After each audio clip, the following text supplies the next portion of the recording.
Hello everyone, welcome to my channel. I hope you all are doing great. आज के lecture का objective रहेगा what is data transfer, different type of data transfer, synchronous asynchronous data transfer क्या होता है। तो चलिए बिना किसी देरी के अब हम ये समझते हैं सबसे पहले कि डेटा ट्रांसमिशन क्या होता है। डेटा ट्रांसमिशन हमें ये बताता है कि दो इलेक्ट्रॉनिक डिवाइस आपस में कैसे इंफॉर्मेशन या डेटा एक्सचेंज करते हैं। मतलब एक डिवाइस कैसे डेटा को भेजता है और दूसरा कैसे उसे रिसीव करता है। ठीक है, अब जैसे इलेक्ट्रॉनिक डिवाइस जो हमेशा क्या होते हैं, बाइनरी बेस्ड ही होते हैं, हमेशा बिट्स पे ही क्या करते हैं, काम करते हैं। इस वजह से इसमें हम ये भी देखते हैं कि कैसे बिट्स टू बिट्स डेटा हमारा क्या होता है, ट्रांसफर होता है। तो डेटा ट्रांसमिशन करने के दो तरीके होते हैं, या तो सीरियल ट्रांसमिशन या क्या होता है, पैरेलल ट्रांसमिशन होता है। तो पहले बात करते हैं सीरियल ट्रांसमिशन की। सीरियल ट्रांसमिशन में डेटा एक एक बिट करके हम सेंड करेंगे एक सिंगल वायर के थ्रू। ठीक है, एक टाइम पे एक बिट क्या होगी, सेंडर सेंड करेगा और एक टाइम पे एक ही बिट क्या करता है, रिसीवर रिसीव करेगा। ठीक है, इसके अंदर हम क्या करते हैं, जैसे कि 8 बिट का एक बैच या एक फ्रेम बना देते हो, उसको उसमें हम क्या करेंगे, एक एक बिट हम क्या करते हैं, सेंड करते हैं और सेम वही 8 बिट्स को क्या करेगा, रिसीवर एक एक बिट करके क्या करेगा, रिसीव करेगा। ठीक है, अब इसके अंदर हमारे पास क्या आ सकती है, एरर्स भी आ सकते हैं। तो उसको डिटेक्ट या उसको रिमूव करने के लिए हम क्या यूज कर लेते हैं, एक एक्स्ट्रा पैरिटी बिट लगा देते हैं, ताकि कोई भी एरर आ रहा है तो उसको हम डिटेक्ट एंड उसको हम करेक्ट कर पाए। इसमें हम क्या करते हैं, क्लॉक पल्स का भी क्या करते हैं, ध्यान रखते हैं। क्लॉक पल्स का ध्यान क्यों रखते हैं, क्योंकि हर एक क्लॉक पल्स पे हमारी एक बिट क्या होती है, सेंड होती है। ठीक है, इसलिए इसमें हम क्या करते हैं, क्लॉक पल्स को भी मैनेज करते हुए चलते हैं। अब ये क्या है, सीरियल ट्रांसमिशन है, मतलब ये एक बिट हम एक टाइम पे सेंड कर रहे हैं और सेम वे में एक ही बिट क्या कर रहा है, रिसीवर भी रिसीव कर रहा है। उस वजह से हमारे पास इसके अंदर क्या होती है, ऑर्डर डिलीवरी होती है। मतलब सेम जिस वे में हमने डेटा को क्या करा है, सेंड करा है, उसी सेम वे में सेम ऑर्डर में रिसीवर क्या करेगा, डेटा को रिसीव करेगा। ठीक है, अब हम इसके की पॉइंट्स डिस्कस करते हैं कि हर एक क्लॉक पल्स पे एक बिट सेंड होगी। अब एक एक बिट सेंड हो रही है तो इसमें हमारे पास कम वायर्स होंगी, एक सिंगल वायर के थ्रू हम डेटा को सेंड कर रहे हैं। ये हमने अभी लास्ट स्लाइड में देखा। लॉन्ग डिस्टेंस के लिए बेस्ट है। बेस्ट क्यों है, क्योंकि इसके अंदर हम क्या यूज करती है, यूएसबी एंड इथरनेट केबल्स का हम क्या करते हैं, यूज करते हैं। एक रियल लाइफ एग्जांपल भी आप इससे सोच सकते हो। रियल लाइफ एग्जांपल क्या है, एक सिंगल लैंड ब्रिज आपने देखा होगा, जहां से एक टाइम पे एक ही हमारी क्या होती है, कार जा सकती है। वैसे ही यहाँ पे एक टाइम पे सिर्फ एक ही बिट क्या होती है, जा सकती है। अब आपको जैसे डायग्राम दिख रहा होगा, एक इसके अंदर ट्रांसमीटर है जो डेटा को क्या करेगा, ट्रांसमिट करेगा। एक रिसीवर है जो डेटा को क्या करेगा, रिसीव करेगा। और नीचे आपको क्या दिख रही होगी, क्लॉक पल्स भी दिख रही होगी, जो कि क्या है, रेड कलर में है। और ऊपर हमारे पास क्या है, डेटा है जो हमें सेंड करना है, दैट इज 01001110। अब इसके अंदर आपको दिख रहा होगा कि हर एक क्लॉक पल्स पे हमारी क्या हो रही है, एक बिट क्या हो रही है, डेटा सेंड हो रही है। जैसे आपको इस एनिमेशन में दिख रहा होगा कि एक टाइम पे एक ही बिट हमारी क्या हो रही है, सेंड हो रही है, और कैसे रिसीवर एक टाइम पे एक बिट को क्या कर रहा है, रिसीव कर रहा है। अब इसके हम एडवांटेज एंड डिसएडवांटेज को डिस्कस करते हैं। एडवांटेजेस क्या हुई कि सिंपल वायरिंग हुई। सिंपल वायरिंग क्यों हुई, हमारे पास क्या होगी, नंबर ऑफ वायर्स इसके अंदर क्या है, कम है, जिसकी वजह से सिंपल वायरिंग हुई।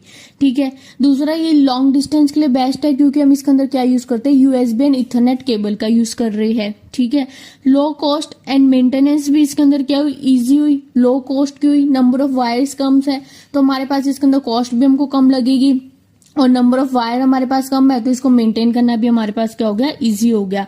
लेकिन अब इसके डिसएडवांटेजेस क्या है कि थ्रूपुट हमारे पास क्या आएगी, कम आएगी। थ्रूपुट हमारे पास कम क्यों आएगी, क्योंकि हर एक क्लॉक पल्स पे एक ही बिट सेंड हो रहा है। ठीक है, जिसकी वजह से हमारे क्या होगा, डेटा ट्रांसमिशन क्या होगा, थोड़ा स्लो होगा।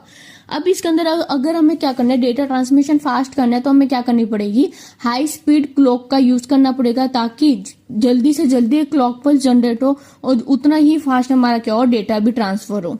ठीक है, इतना क्लियर है। अब समझते हैं पैरेलल ट्रांसमिशन को। पैरेलल ट्रांसमिशन में हम मल्टीपल बिट्स एक साथ सेंड करते हैं अलग अलग वायर के थ्रू। जैसे इसमें 8, 16, 32 बिट्स एक साथ हम क्या करेंगे, सेंड करेंगे। ठीक है, अब जैसे आपको डायग्राम में दिख रहा होगा कि हर बिट को सेंड करने के लिए उसकी क्या हमारे पास अलग वायर है। ठीक है, इसमें रिसीवर क्या करेगा, एक साथ सारी बिट को रिसीव करेगा और सेंडर क्या करेगा, एक साथ सारी ही बिट्स को क्या करेगा, डेटा को सेंड कर देगा। जैसे अब 8 बिट को सेंड करना है उसको, तो 8 के 8 बिट एक साथ क्या होगी, सेंड हो जाएगी रिसीवर तक। ठीक है, जैसे आपको इस वीडियो में दिख रहा होगा कि एक साथ कैसे बिट्स क्या हो रही है, सेंड हो रही है और कैसे रिसीवर उसको क्या कर रहा है, रिसीव कर रहा है। अब हम इसके डिस्कस करते हैं advantages and disadvantages of parallel transmission.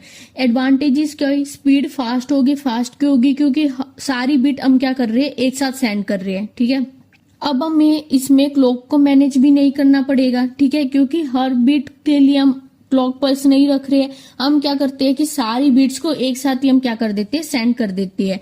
लेकिन डिसएडवांटेजेस क्या होगी, नंबर ऑफ वायर्स इसके अंदर हमारे पास क्या होगी, बहुत ज्यादा हो जाएगी। 8 बिट है तो 8 वायर्स होगी, 32 बिट है तो 32 वायर्स होगी, तो नंबर ऑफ वायर्स इसमें हमारे पास क्या होगी, बहुत ज्यादा हो जाएगी। अब वायर्स, नंबर ऑफ वायर्स ज्यादा है तो उसकी क्या होगी, कॉस्ट भी ज्यादा हो जाएगी और मेंटेनेंस भी उसकी क्या होगी, काफी हार्ड हो जाएगी। ठीक है, इतना क्लियर है। अब हम समझते हैं कि सिंक्रोनस डेटा ट्रांसफर क्या होता है और असिंक्रोनस डेटा ट्रांसफर क्या होता है। पहले बात करते हैं सिंक्रोनस डेटा ट्रांसफर की। सिंक्रोनस ट्रांसफर में एक कॉमन क्लॉक होती है सेंडर एंड रिसीवर के बीच में। दोनों डिवाइस सेम टाइमिंग के अकॉर्डिंग काम करते हैं। रेगुलर इंटरवल पे डेटा क्या होगा, सेंड होगा ताकि कॉलिजन ना आए। ठीक है, अब इसकी हम वर्किंग समझते हैं। एक कोर वर्किंग इसकी बेसिकली क्या होती है कि एक क्लॉक पल्स इनके बीच में शेयर की जाती है। ठीक है, उन क्लॉक पल्स के कि हर एक क्लॉक पल्स की एज पे ही हम डेटा को क्या करेंगे, सेंड करेंगे। या तो वो राइजिंग एज होगा या वो क्या होगा, फॉलिंग एज होगा, उन पे ही डेटा क्या होगा, सेंड होगा। अब इसके अंदर क्या है कि ये क्लॉक पे ही काम कर रही है, मतलब क्लॉक की एज पे ही हम डेटा को सेंड कर रहे हैं, तो इस वजह से इसमें हमारे पास कोई भी स्टार्टिंग या स्टॉपिंग बिट हमारे पास नीडेड नहीं होगी। अब इसकी वर्किंग को एक डायग्राम से डिटेल में समझते हैं। स्टेप 1 क्या होगा, क्लॉक सिग्नल जनरेट होती है। सबसे पहले मास्टर डिवाइस एक क्लॉक सिग्नल जनरेट करता है। ये क्लॉक दोनों डिवाइस मास्टर और स्लेव्स के लिए टाइमिंग डिसाइड करता है, मतलब दोनों डिवाइस क्लॉक के अकॉर्डिंग काम करते हैं, इसलिए इसे सिंक्रोनस कम्युनिकेशन कहते हैं, क्योंकि दोनों क्लॉक से सिंक्रोनाइज्ड होते हैं। ठीक है, अब इतना क्लियर है। स्टेप 2 समझते हैं। स्टेप 2 में क्या करेगा, जो मास्टर है वो एड्रेस भेजता है स्लेव को, मतलब कि मास्टर एड्रेस भेजेगा उस स्लेव का जिससे उसको क्या चाहिए, डेटा चाहिए। ठीक है, तो क्लॉक के एक एज के साथ मास्टर एड्रेस बस पे क्या करेगा, स्लेव को एड्रेस को सेंड कर देगा। जैसे मान लीजिए एड्रेस उसने डाल रखा है 1001, तो इसका मतलब क्या हुआ, जो 1001 जो स्लेव नंबर होगा उसको मास्टर क्या बोल रहा है कि मुझे तुमसे डेटा चाहिए। ठीक है, थर्ड स्टेप में अब मास्टर क्या करेगा, एक रीड सिग्नल भेजेगा। एक अगले क्लॉक पल्स के साथ मास्टर एक रीड सिग्नल भेजेगा। उस रीड सिग्नल से मास्टर स्लेव को यह पता चलता है कि जो मास्टर है वो डेटा को क्या करना चाहता है, रीड करना चाहता है। ठीक है, अब समझते हैं स्टेप 4 को। स्टेप 4 पे क्या करेगा, अब जैसे स्लेव को ये पता चल गया कि उसका एड्रेस मैच हो गया और मास्टर ने रीड सिग्नल सेंड करा है, तो अब स्लेव क्या करेगा, डेटा बस पर डेटा को क्या करेगा, सेंड कर देगा। जैसे ही स्लेव को ये पता चला कि उसका एड्रेस मैच हो गया है और रीड सिग्नल एक्टिवेट है, तो उसने डेटा बस पे क्या करा, डेटा को सेंड कर दिया। जैसे मान लीजिए उसने डेटा भेज दिया 10101010। ठीक है, ये डेटा स्लेव डेटा बस पे प्लेस कर देगा ताकि एक स्पेसिफिक क्लॉक पल्स पे बेस पे ही ये डेटा को क्या करेगा, प्लेस करेगा। अब समझते हैं स्टेप 5 को। स्टेप 5 में क्या होगा, जो मास्टर होगा वो डेटा को क्या करेगा, रीड करेगा उस स्लेव से जिस स्लेव को एड्रेस उसने क्या करा था, एड्रेस बस पे प्लेस करा था। तो अगले क्लॉक पल्स पे वो क्या करेगा, जो मास्टर होगा वो डेटा को क्या कर लेगा, रीड कर लेगा, जो डेटा स्लेव ने क्या करा है, डेटा बस पे प्लेस किया हुआ है। इसमें हमारे पास हर जो भी स्टेप होगा वो हर क्लॉक पल्स पे क्या होगा, स्टार्ट होगा और हर ही क्लॉक पल्स पे वो अपना क्या करेगा, प्रोसेस को स्टार्ट करेगा।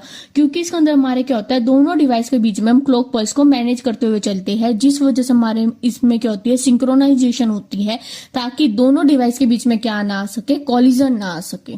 ठीक है, इतना क्लियर है। ठीक है, अब बात करते हैं इनकी फीचर्स की। फीचर्स क्या हुआ, सबसे पहला फीचर क्या हुआ कि हमें क्लॉक सिग्नल की रिक्वायरमेंट होगी। क्लॉक सिग्नल की हमको रिक्वायरमेंट होगी क्योंकि सारा काम हम क्या करते हैं, क्लॉक पे करते हैं।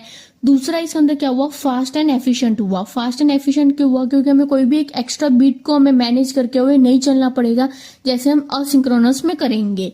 लो लेटेंसी, हाई स्पीड होती है हमारे पास इसमें, लेकिन कॉम्प्लेक्स हार्डवेयर होता है क्योंकि हमें क्लॉक को क्या करना होता है, मैनेज करना होता है। एक ये जिन डिवाइस की स्पीड क्या होती है, डिफरेंट होती है, उनके ये हमारे पास अच्छे से काम नहीं करेगा। इसको अब हम एक रियल लाइफ एग्जांपल से भी समझ सकते हैं। जैसे मान लीजिए कि हमारे पास क्या है, मार्चिंग बैंड है, ठीक है। सब लोग ड्रम के बीट पे चल रहे हैं और अगर ड्रम रुक गया तो सब लोग क्या होते हैं, रुक जाते हैं।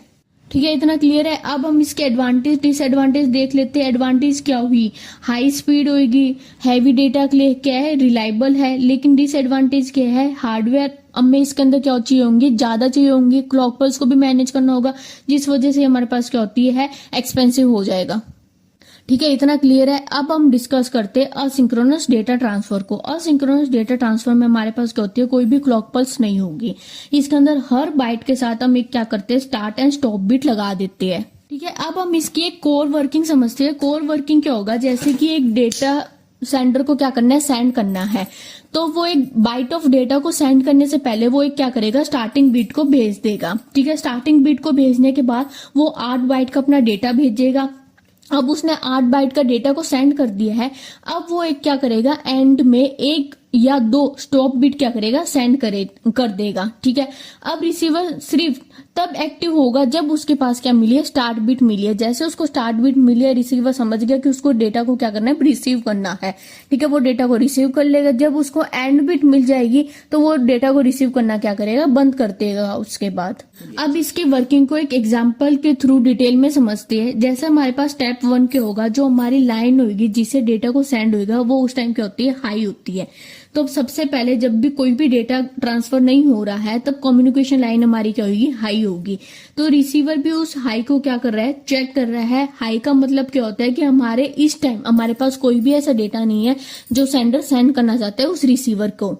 ठीक है, इतना क्लियर है। अब बात करते हैं स्टेप 2 की। स्टेप 2 में क्या करेगा, सबसे पहले हम क्या करते हैं, स्टार्ट बिट भेजेंगे। एक सेंडर क्या करेगा, स्टार्ट बिट को क्या करेगा, सेंड करेगा, जो कि क्या होती है, 0 होती है। मतलब कि क्या करता है, जो हाई है कम्युनिकेशन लाइन उसको वो क्या करेगा, लो कर देगा। उस लो से वो रिसीवर जब उसको चेक कर रहा है कम्युनिकेशन लाइन को, वो समझ गया कि लो हो चुकी है। इसका मतलब वो ये समझा कि मेरे पास क्या आ रहा है, डेटा आ रहा है जिसको मुझे क्या करना है, रिसीव करना है।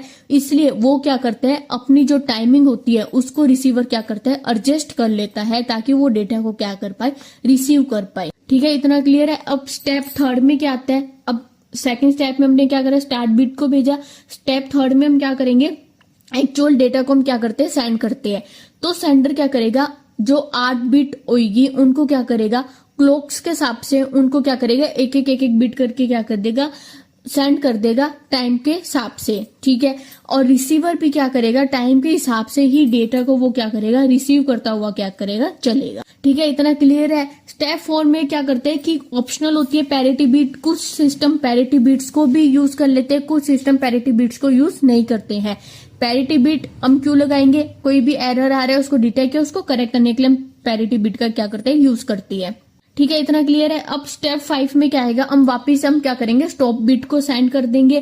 ठीक है, ताकि जो हमारी कम्युनिकेशन लाइन क्या है, लो है, अब उसको हम क्या करना है, हाई करना है, ताकि रिसीवर ये समझ जाए अब कोई और डेटा नहीं आ रहा है जो उसको रिसीव करना है। ठीक है, तो मतलब एक शॉर्ट वे में हम स्टेप्स को डिस्कस कर लेते हैं कि पहला स्टेप क्या हुआ, जो कम्युनिकेशन लाइन की होगी हाई होगी। ठीक है, सेकंड स्टेप में उसको लो करने के लिए क्या करते हैं, स्टार्ट बिट भेजते हैं जो कि हमेशा 0 होगी। स्टेप 3 में हम क्या करेंगे, डेटा को सेंड कर देंगे जो 8 बिट का डेटा है।